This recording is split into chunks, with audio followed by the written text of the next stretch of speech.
খুবই ভালো যখনই আসে, মানে খুব কম সময় সবজি না, কিন্তু যখনই না একদম পুরো আমার মাথা মাথা খারাপ করে দেয়।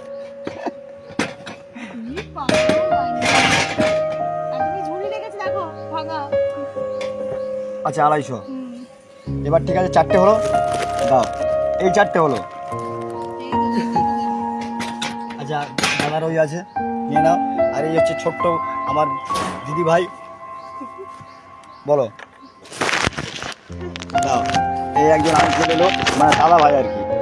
এখন ফোনপে করবে, 50 টাকার নোট। 50টা দিয়ে দিয়েছি। আচ্ছা ঠিক করে দে, খুব ভালো। সব নোটের যত্ন রাখে না, ছিঁড়ে ছাড়ে দেয় সব। একটা শশা দিচ্ছে, যা হবে দেখে নাও। আচ্ছা 10 টাকা, 10 টাকা আর হচ্ছে 10 টাকা 10 টাকা আর 15 টাকা, 25 টাকা। দেখুন এবার আমি আপনাকে নোট দেবো, দেখুন নোট যত্নে রাখতে হবে। যদি ভুলভালভাবে ছেঁড়া নোট ওরকম যে দেবে